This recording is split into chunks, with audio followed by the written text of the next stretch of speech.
ಓಂ ಶ್ರೀ ಪರಮಾತ್ಮನೇ ನಮಃ. ಶ್ರೀಮದ್ಭಗವದ್ಗೀತಾ ಅಥ ಧ್ಯಾನಂ.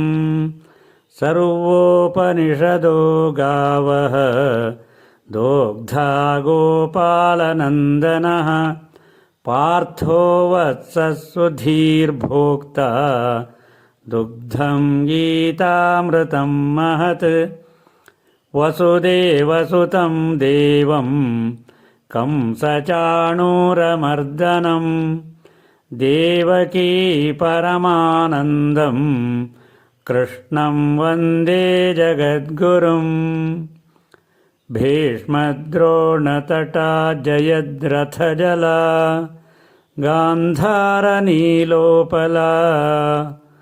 ಶಲ್ಯಗ್ರಾಹವತಿ ಕೃಪೇಣ ವಹನಿ ಕರ್ಣೇನ ವೇಲಾಕುಲಾ. ಅಶ್ವತ್ಥಾಮ ವಿಕರ್ಣಘೋರಮಕರಾ ದುರ್ಯೋಧನಾವರ್ತಿನಿ ಸೋತ್ತೀರ್ಣಾ ಖಲು ಪಾಂಡವೈರಣನದಿ ಕೈವರ್ತಕಃ ಕೇಶವಃ.